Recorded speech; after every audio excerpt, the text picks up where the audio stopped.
북한의 6차 핵실험 이후 국제사회 구성원 모두가 북한을 비판하고 있는 상황에서 유독 문재인 정부가 취하고 있는 북한과의 대화론을 비판한 지가 얼마 되지도 않았는데 대화론은 부족했는지 문재인 정부는 결국 9월 14일 대북 지원의 명목으로 대한민국 국민의 혈세 800만 달러를 지원한다고 합니다.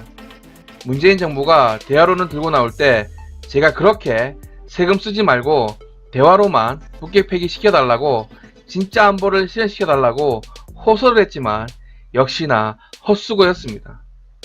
이런 대북지원 정책 이야기가 나오자마자 바로 다음 날인 9월 15일 북한은 마치 대한민국 정부를 조롱하며 기뻐하듯이 IRBM 이상급의 미사일 도발로 화답을 하였는데요.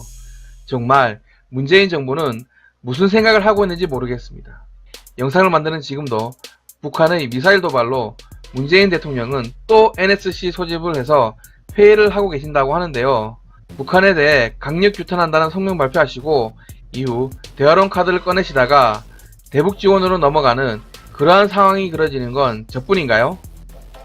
문재인 정부는 제발 제가 미래를 내다보는 예언자로 만들어주시지 않길 바랍니다. 정말 어이가 없는 소식이 연이어 나오는 현실에 기가 막힐 노릇인데요.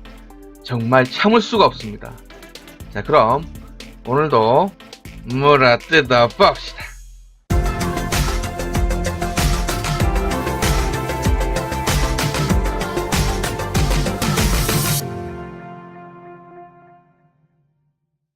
문재인 정부가 북한에 국제기구의 대북 인도 지원 사업으로 800만 달러를 지원한다는 방안을 검토 중이라고 밝혔습니다.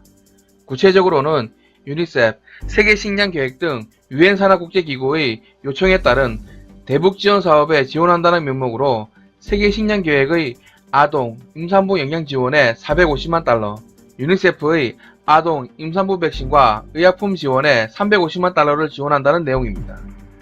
비판을 의식한 듯 통일부는 현금 지원이 아니고 취약계층을 돕는 현물 지원 사업이기 때문에 전용 가능성은 없다고 강조했습니다. 정부는 오는 21일 남북교류협력추진협의회에서 안건을 논의할 예정입니다. 교류협력추진협의회에서는 통일부 장관을 위원장으로 부처 차관과 민관위원들로 구성되는데 정부의 대북 지원 방침이 부결된 적은 거의 없습니다. 때문에 정부가 회의 일주일 전부터 언론에 안건을 미리 공개하고 논의한 사실을 알린 것 자체가 흔하지 않은 일입니다. 이는 심지어 중국과 러시아까지 포함한 국제사회 모두가 심각하게 받아들이고 있는 북한 6차 핵실험에 대해 유엔 제재 이틀 만에 문재인 정부가 대북 지원 방침을 발표한 만큼 국민의 여론 동향을 살피겠다는 의도가 다분한 것으로 여겨집니다. 여러분, 지금 이렇게 국제사회의 대북 제재 결의안이 나오고 실질적으로 규탄의 목소리가 커지고 있는 상황에서 유독 대한민국 정부만 거꾸로 가는 정책들을 이야기하고 있습니다. 그리고 대한민국의 통일부는 현금 지원이 아닌 현물 지원 사업이라 북한 정권의 전용 가능성이 없다는 말도 안 되는 논리를 펼치고 있습니다. 그 현물이 결국 북한 내 유입이 되면 북한 정권이 가만히 있는다는 보장을 어떻게 한다는 겁니까? 통일부 직원이 북한에 직접 가셔서 그렇게 하지 못하도록 뜯어 말린다는 겁니까? 그리고 설령 현물로 지원된다고 해서 전용 가능성이 없다고 칩시다. 그렇게 시행된다면 지금 시국에서 북한이 우리 국민의 혈세에 힘입어 800만 달러만큼의 군비 축적 여력이 생기는 것은 어떻게 생각하십니까? 북한 정권에 대한 압박이 심해지고 있는 상황에서 국민의 혈세로 북한 정권에 산소호흡기를 달아주는 꼴밖에 더 됩니까? 도대체 대한민국 통일부는 말이 되는 소리를 좀 하십시오. 그리고 유엔 제재만 놓고 보더라도 국제사회는 그럼 북한 주민의 상황을 몰라서 북한 제재를 감행하는 겁니까? 사안과 시기를 생각해서 지금 제재하는 거 아닙니까? 그런데 우리나라 정부의 입장이라는 것이 저 정도의 말과 논리로 국민들이 납득할 거라고 보시는 겁니까? 제발 국제사회와 공조하시고 함께 걸어가십시오. 그리고 시기와 사안도 함께 보십시오. 지금 대북지원 이야기 할 때입니까? 대한민국 정부가 국제사회에서 외면받는 모습을 국민의 한 사람으로서 보고 싶지 않습니다. 그런데 이런 문재인 정부의 대북지원 이야기가 무색하게 북한은 다음 날인 15일 평양시 순안 일대에서 미사일을 발사했습니다. 이날 합동참모본부는 북한은 오전 6시 57분경 평양시 순안 일대에서 일본 상공을 지나 북태평양 해상으로 탄도미사일 한 발을 발사했으며 최대 고도는 약 770여 킬로미터, 비행거리는 약 3700여 킬로미터 비행해 미사일 관련 세부 사항에 대해서는 한미 당국이 분석 중에 있다고 발표를 했습니다. 뒤이어 국제정보위원회 전체 회의에서는 국가정보원의 보고를 받은 뒤 북한이 탄도미사일을 순안공항에서 발사한 것은 처음인 일이라고 밝혔습니다. 순안공항은 평양 도심에서 북서쪽으로 20km 거리에 있으며 당시 국정원은 액체연료 엔진을 사용하는 IRBM인 화성 12형으로 추정했습니다.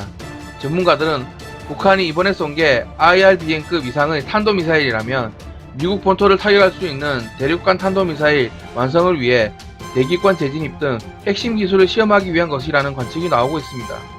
그리고 문재인 정부 들어 북한의 도발은 이번이 11번째입니다.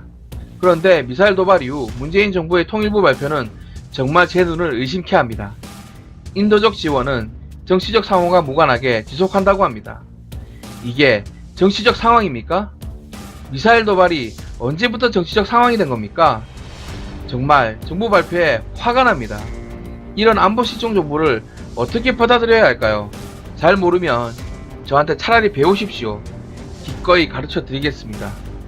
미사일 도발은 결코 이념이나 추구하는 가치가 달라서 협의를 이루어가는 정치적 상황이 아닙니다. 이것은 명백히 국가의 존망이 걸린 안보의 문제입니다. 무슨 말도 안 되는 이야기를 지금 정부기관에서 하고 있는 겁니까? 이런 기본적인 것까지 제가 짚어드려야 합니까? 정말 여러 번 어이가 없습니다. 마지막으로 문재인 정부는 제발 현실을 좀 보십시오. 지금 시기가 북한에 대해 대화론과 대북 지원을 이야기할 때라고 보십니까? 북한의 도발이 무려 11번째입니다. 10번의 미사일 도발과 1번의 핵실험이 현실에서 일어나고 있는 일이란 말입니다. 꾸준히 대화론과 대북 지원 정책을 이야기해도 현실이 저렇단 말입니다. 이제 제발 꿈에서 좀 깨십시오. 대화와 평화는 혼자 하고 싶다고 해서 이루어지는 게 아닙니다. 현실을 직시하시고 상대방을 똑바로 보십시오. 평화와 대화를 원하는 대상이라고 보여지십니까? 잊지 마십시오. 무려 11번의 도발입니다. 그것이 현실입니다. 그동안 똑같은 대응만 해오던 정부는 제발 반성하시고 대북정책 기조를 빨리 선회하시기 바랍니다. 그리고 어이없는 말을 하는 통일부는 대북 지원을 지속한다는 발표와 계획을 즉각 철회하기를 촉구합니다. 제발 국민의 안위와 국가의 존망을 생각하시길 바랍니다. 제 진심을 다해 호소합니다. 이상 개판뉴스의 칸트였습니다. 시청자 여러분 감사합니다.